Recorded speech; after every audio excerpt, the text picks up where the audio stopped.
আজ আমরা বঙ্কিমচন্দ্র চট্টোপাধ্যায়ের রাজমোহনস ওয়াইফ মানে তার প্রথম ইংরেজি উপন্যাসের বাংলা অনুবাদটা নিয়ে একটু আলোচনা করব।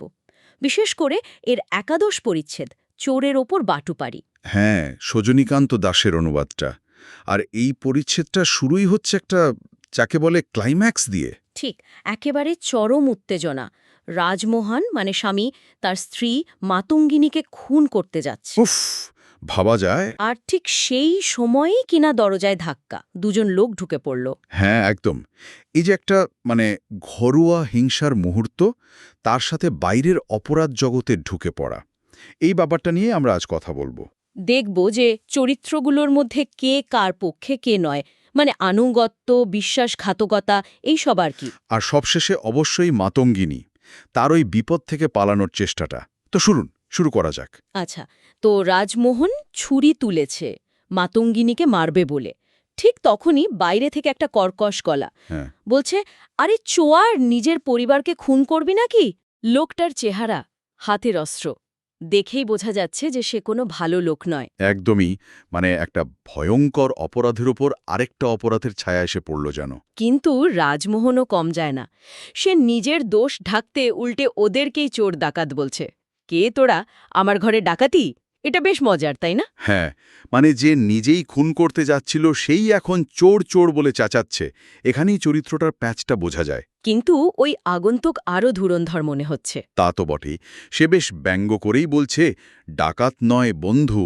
মাতঙ্গিনীকে বলছে আলো আনতে, যাতে রাজমোহন চিনতে পারে। এই পরিস্থিতিতে এরকম ঠাট্টা! মাতঙ্গিনীর অবস্থাটা ভাবুন একবার।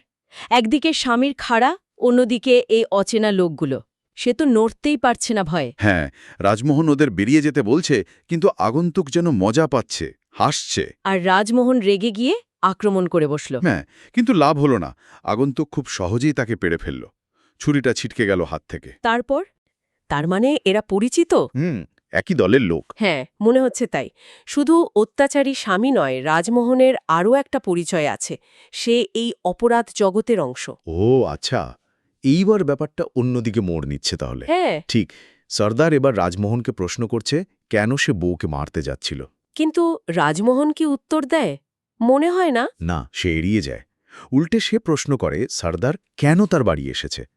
বোঝা যাচ্ছে সে কিছু লুকাতে চাইছে। আর যখন সর্দারকে চলে যেতে বলছে, এমনকি হুমকি দিচ্ছে। তখনই সর্দার আসল কথাটা বলে, সরাসরি অভিযোগ বিশ্বাসঘাতক। বিশ্বাসঘাতক? কিসের বিশ্বাসঘাতকতা? সর্দারের অভিযোগ, রাজমোহন তার শালক মাধব ঘোষকে তাদের ডাকাতির প্ল্যানটা আগেভাগে জানিয়ে দিয়েছিল। মানে নিজের দলের বিরুদ্ধেই কাজ করেছে, ভাইরা ভাইকে বাঁচাতে। সর্দারের তো তাই মনে হচ্ছে। তার যুক্তি হল, মাধবের বাড়িতে যেই গোলমাল শুরু হলো, রাজমোহন সেখান থেকে পালিয়ে এলো কেন? কাজ হাসিল না হওয়া পর্যন্ত থাকার কথা ছিল তো। কিন্তু রাজমোহন এটা শুনে কি বলল? সে তো মানবে না নিশ্চয়ই। না না, সে তীব্র প্রতিবাদ করছে। বলছে বিশ্বাস কর, আমি এই কাজ করিনি। তার যুক্তি হল, সে তো পুরো সময় দলের সাথেই ছিল, এক মুহূর্তের জন্য আলাদা হয়নি। যুক্তিটা তো মানে ফেলে দেওয়ার মতো নয়। যদি সে সবসময় দলের সাথে থাকে, তাহলে খবরটা দিল কি করে? এখানেই সর্দারের সন্দেহটা আসছে। সে মনে করাচ্ছে রাজমোহন একবার ঘরের ভেতর ঢুকেছিল, দেখতে যে মাতঙ্গিনী ঘুমোচ্ছে কিনা। ও আচ্ছা, সেই ফাঁকে। সর্দারের ধারণা, ওই সময়ে সে মাতঙ্গিনীকে সব বলে তার মারফত খবর পাঠিয়েছে। সে সরাসরি বলছে, তাকে সব বলে তুমি তার হাত দিয়ে খবর পাঠিয়েছ, আমরা বুঝি না। এইবার রাজমোহন একটু চাপে পড়ল মনে হচ্ছে। হ্যাঁ, কিছুটা কোণঠাসা। শেষ পর্যন্ত সে স্বীকার করে নেয়, তবে একটু ঘুরিয়ে। কি রকম? সে বলে, হ্যাঁ, মাতঙ্গিনী খবর দিয়েছে, কিন্তু সে সেটা জানত না। সে যখন ঘরে ঢুকেছিল, মাতঙ্গিনী নাকি ঘুমের ভান করে পড়েছিল। স্বীকার করছি, সেই খবর দিয়েছে, কিন্তু আমার অজান্তে। বাহ, পুরো দোষটা স্ত্রীর ঘাড়ে চাপিয়ে দিল, নিজেকে বাঁচাতে। ঠিক তাই। কিন্তু এখানেই শেষ না। সে নিজেকে নির্দোষ প্রমাণ করার জন্য আরও ভয়ঙ্কর একটা যুক্তি দেয়। কি সেটা? সে উত্তেজিত হয়ে বলে, আরে তোমরা যখন ঘরে ঢুকলে তখন কি দেখছিলে? আমি তোকে খুন করতেই যাচ্ছিলাম। এই খবর দেওয়ার জন্যই তো। তোমরা না এলে তো এতক্ষণে মেরেই ফেলতাম। মানে নিজের স্ত্রীকে খুন করতে যাওয়াটাকেই সে তার নির্দোষিতার প্রমাণ হিসেবে দেখাচ্ছে। কি সাংঘাতিক! হ্যাঁ, যুক্তিটা ভয়ঙ্কর হলেও পরিস্থিতির চাপে সর্দার যেন একটু দ্বিধায় পড়ে যায়। সে তার সঙ্গী ভিকুর দিকে তাকায়। ভিখু কি বলে? ভিকুও মাথা নেড়ে সায় দেয়। রাজমোহনের কথাটা সেও বিশ্বাস করছে বলে মনে হয়। তাহলে কি রাজমোহন বেঁচে গেল আপাতত? মনে তো হচ্ছে তাই। কিন্তু বিপদটা সঙ্গে সঙ্গে অন্যদিকে ঘুরল। কোন দিকে? সর্দারের রাগ গিয়ে পড়ল মাতঙ্গিনীর উপর। সে রাজমোহনকে ছেড়ে লাফিয়ে উঠে গর্জন করে, মাগি গেল কোথায়? ওকেই খুন কর। মানে যাকে একটু আগে বাঁচালো এখন তাকেই মারার হুকুম দিচ্ছে? হ্যাঁ, কারণ এখন তার ধারণা আসল বিশ্বাসঘাতক মাতঙ্গিনী। কিন্তু কিন্তু কি? তারা যখন মাতঙ্গিনীকে খুঁজতে শুরু করে, কাপড়ের গাদা, খাটের তলা, সে কোথাও নেই। নেই? কোথায় গেল? তখনই রাজমোহন খেয়াল করে ঘরের দরজাটা খোলা। খোলা? সে তো হুড়কো বন্ধ করেছিল ঢোকার সময়। ঠিক। তার মানে যখন রাজমোহন আর সর্দার নিজেদের মধ্যে মারামারি আর তর্কাতর্কিতে ব্যস্ত ছিল, মাতঙ্গিনী সেই সুযোগে পালিয়েছে নিঃশব্দে দরজা খুলে। একদম ওই চেঁচামেচি মারামারির শব্দের আড়ালে কেউ টেরই পায়নি। শিকার নিজেই শিকারী হয়ে উঠেছে এখানে। বাহ, এটা কিন্তু মাতঙ্গিনীর চরিত্রের একটা দারুণ দিক। মানে ওই ভয়ঙ্কর বিপদের মুখেও মাথা ঠান্ডা রেখে পালানোর পথ খুঁজে নেওয়া। অবশ্যই সে শুধু পরিস্থিতির শিকার নয়, সে সক্রিয়ভাবে নিজের ভাগ্য বদলাচ্ছে। এই পালানোটা তাকে অন্য মাত্রা দেয়। তা তো বটেই। এখন তো তিনজোটেরে মাথা হাত পড়ার কথা। হ্যাঁ, সর্দার বুঝে গেছে মাতঙ্গিনী এখন তাদের সব গোপন কথা জানে। তাকে ধরাটা খুব দরকার, না হলে সবার বিপদ। তারা কি খুঁজতে বেরোলো? হ্যাঁ, বেরোলো। কিন্তু তার আগে রাজমোহন একটা শর্ত দিল। আবার শর্ত? কি শর্ত? সে বলল, মাতঙ্গিনীকে কেউ মারতে পারবে না। যদি মারতেই হয় সে নিজে মারবে। অদ্ভুত তো। এর মানে কি? স্ত্রীর ওপর অধিকার বোধ, নাকি নিজের হাতে শাস্তি দেওয়ার ইচ্ছা? বলা মুশকিল, চরিত্রটা সত্যিই জটিল। যাই হোক, তারা খুঁজতে বেরোল। আকাশ মেঘলা, বৃষ্টি পড়ছে টিপটিপ করে, ভোর হয়ে আসছে। সময় খুব কম হাতে। তারা প্রথমে কনকের বাড়ি গেল। ভাবল হয়তো ওখানে আশ্রয় নিয়েছে, কিন্তু নেই। তারপর? আশেপাশের ঝোপঝাড় সব তন্ন তন্ন করে খুঁজল, কিন্তু মাতঙ্গিনী যেন কর্পূরের মতো উবে গেছে। পাওয়া গেল না? না, এদিকে সকাল হয়ে আসছে, দস্যুদের পক্ষে আর বাইরে থাকা নিরাপদ নয়। তাহলে? তারা ঠিক করল রাতে আবার এক জায়গায় দেখা করবে। জায়গাটা ঠিক করে নিয়ে যে যার মতো গা ঢাকা দিল। কিন্তু যাওয়ার আগে সর্দার রাজমোহনকে কিছু বলে গেল না? হ্যাঁ, একটা ভয়ঙ্কর শপথ করে হুমকি দিয়ে গেছে, রাতে নির্দিষ্ট জায়গায় না পৌঁছলে ফল খুব খারাপ হবে। আর এখানেই পরিচ্ছেদ শেষ।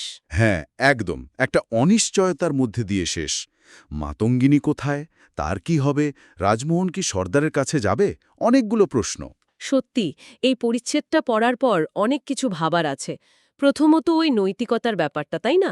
একদিকে রাজমোহনের ওই ভয়ঙ্কর গার্হস্থ্য হিংসা, আর অন্যদিকে সর্দারের দলের অপরাধ, এই বিশ্বাসঘাতকতার অভিযোগ। কে বেশি খারাপ? বঙ্কিমচন্দ্র কিন্তু কোনো সহজ উত্তর দেননি। একদমই না। আর দ্বিতীয় হল ওই আনুগত্য আর বিশ্বাসঘাতকতার খেলাটা। রাজমোহন কার দিকে, দলের না শ্যালকের? মাতঙ্গিনীর কাজটা কি বিশ্বাসঘাতকতা, নাকি নিজের প্রাণ বাঁচানোর মরিয়া চেষ্টা? আবার সর্দারের কাছে দলের প্রতি আনুগত্যই সব। এই টানাপোড়েনগুলো চরিত্রগুলোকে খুব বাস্তব করে তুলেছে। আর অবশ্যই মাতঙ্গিনী। প্রথমে অসহায় মনে হলেও সে যেভাবে বিপদ থেকে বেরিয়ে এলো, অসাধারণ। হ্যাঁ, তার সক্রিয়তাটা খুব গুরুত্বপূর্ণ, বিশেষ করে ওই সময়ের প্রেক্ষিতে ভাবলে। তার পালানোটা শুধু নিজেকে বাঁচানো নয়, এটা একটা স্টেটমেন্টও বটে। আর যেভাবে পরিচ্ছেদ জুড়ে উত্তেজনাটা ধরে রাখা হয়েছে, প্রতি মুহূর্তে মনে হচ্ছে এরপর কি হবে। হ্যাঁ, সাসপেন্স তৈরির কৌশলটা দারুণ। একটা খুনের চেষ্টা দিয়ে শুরু, তারপর বিশ্বাসঘাতকতার অভিযোগ, আর শেষে শিকারের পালানো। গল্পটা পুরো অন্যদিকে মোড় নিল। সব মিলিয়ে এটা শুধু একটা ঘটনার বর্ণনা নয়, এটা মানুষের ভেতরের দ্বন্দ্ব, নৈতিক সংকট আর পরিস্থিতির চাপে মানুষের চারিত্রিক বদলের একটা দারুণ ছবি। ঠিক। তাহলে আলোচনা শেষ করার আগে একটা প্রশ্ন মনে আসছে। মাতঙ্গিনী তো এখন শুধু স্বামীর হাত থেকে পালায়নি, সে একদল অপরাধীর থেকেও পালিয়েছে, এবং সে তাদের গোপন কথা জানে। এই জ্ঞানটা, মানে এটা কি তার জন্য আরও বিপদ ডেকে আনবে? নাকি এই জ্ঞানটাই তার অস্ত্র হয়ে উঠবে, নিজেকে বাঁচানোর, বা হয়তো পরে পরিস্থিতি নিজের নিয়ন্ত্রণে আনার ক্ষমতার? এই নতুন সমীকরণটা কিন্তু ভাবার মতো। হ্যাঁ, এই প্রশ্নটা নিয়েই না হয় আজকের মতো শেষ করা যাক। পরের বার আবার অন্য কোনো বিষয় নিয়ে কথা হবে।